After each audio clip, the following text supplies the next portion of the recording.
Okay, let's just dive right into this explainer because today we are going to completely dismantle that toxic myth of the perfect study schedule. Look, if you've ever felt like your study habits are somehow holding you back, despite your absolute best intentions, you are exactly in the right place. We're going to build a high-yield study system that actually works in the real world to get you that top-tier ATAR. Let's start by just validating that frustration for a second. You know the feeling, right? You sit down, you've got full motivation, you open a fresh notebook, and you map out this beautiful, color-coded timetable, only to have the whole thing completely collapse by Thursday. You miss just one slot, everything shifts, the guilt creeps in, and suddenly the timetable itself becomes this massive source of stress. So, here's our game plan for today. We'll start by escaping that perfect timetable trap. Then we'll look at targeting high-yield subjects. After that, we'll map out fixed time blocks, implement the 3-2-1 protocol, and master past exam papers. And finally, I'm going to share the ultimate study template with you. All right, part 1, the perfect timetable trap and how we actually escape the fantasy. The absolute most crucial thing you need to realize here is that you didn't fail your study timetable. Your timetable failed you. Why? Because it was built for a robot. As you can see here, these fantasy schedules assume you have infinite energy, perfect health, and zero distractions. Planning based purely on blind optimism, it just leads straight to a domino effect of missed slots. You sit there thinking, ugh, I'm just not disciplined, when the reality is you just had a really bad system. When you pack your schedule this tightly, you're prioritizing the illusion of productivity over your actual cognitive capacity. Traditional schedules focus way too heavily on the raw volume of hours and leave literally zero room for flexibility. And honestly, it completely destroys your confidence when you inevitably slip up. A rigid schedule is a dead schedule. Moving on to part 2, targeting high-yield subjects and getting incredibly strategic about your ATAR. To build our overall strategy, we really have to shift our mindset from volume to focus. Remember, the ATR isn't just a basic test score out of 100. As this graph shows, it's a percentile ranking of your performance relative to your theoretical student cohort. Because it is a relative ranking, exactly where you choose to spend your limited energy matters immensely. So to maximize that rank, you absolutely must focus your study time on high-yield topics. We're talking about the core syllabus concepts that consistently make up around 70% of exams. If you drain your energy on low-yield material, those obscure sub-theories or minor topics that rarely even appear, you are actively wasting the cognitive fuel you need to outperform your peers. Okay, part 3, step 1 of our new system, mapping fixed time blocks by actually auditing your reality. Building your new system starts with a brutally honest audit of how you actually spend your 24 hours. Before you schedule a single minute of actual studying, you have to map out your non-negotiables. Lock in your 7 to 8 hours of sleep, your school hours, commuting, and your meals.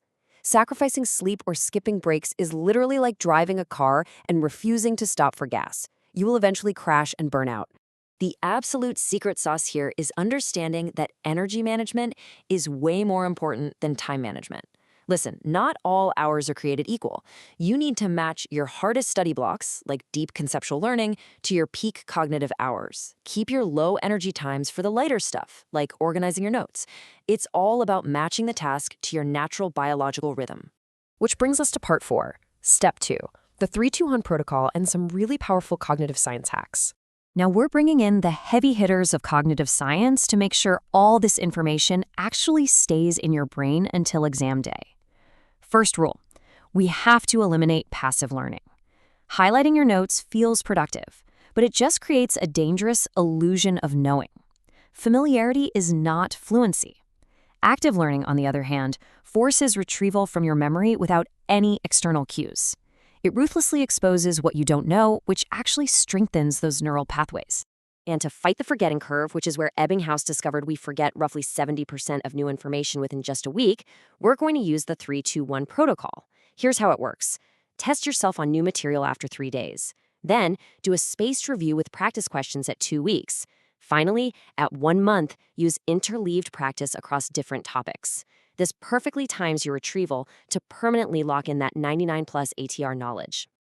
All right, part 5, mastering past exam papers by replicating reality. This is where the rubber really meets the road. But listen closely, past papers are absolutely useless unless you actually do them correctly. You have to replicate the cold, depressing reality of the exam hall right at home. Isolate yourself, turn off all your devices, use strict timing, including the reading time, and only use a blue or black pen. I mean, you wouldn't train for a 100-meter race by doing 10-meter sprints, right? So don't do half a paper. And let's just settle the notes debate right here, right now. Are you allowed notes in the actual exam? No. So if you want top marks, you need to go cold turkey with no notes. That is pro level. Now, if you are an absolute beginner and you're really struggling, okay, you can keep a summary face down strictly for emergencies to prompt you. But remember, you definitely won't have that luxury in the actual exam room. Also, writing the essay or finishing the math paper, that's only half the battle. You must be completely ruthless and self-mark against the official marking criteria, like from NESA or VCA. Note down every single mistake, every topic you forgot, every time you went over the clock. You have to treat these mistakes as vital data points for your next study session. Part 6, the ultimate study template. Let's talk about automating your system. To stop you from spending hours formatting a spreadsheet instead of, actually studying, you can use tools like the free Notion Year 12 Planner to automate the heavy lifting for you. Instead of guessing when to review, it calculates those spaced repetition days based on memory decay. It tracks live grades, maps out your weekly to-do lists, and even tracks your energy so you can optimize those time blocks we talked about. Systems like this completely remove the friction from studying. And finally, Part 7, some final advice for exam season and building that winning mindset. As we wrap up this explainer, let's just talk about the exact mindset you need to guarantee success. Look, I need you to forget the flawless 12-hour study routine. It simply doesn't exist. You don't need a viral study routine. You need a resilient, flexible system that keeps you moving forward even when you're stressed out or completely unmotivated. Plan for the bad days, adjust your schedule when you need to, but never, ever abandon the plan entirely.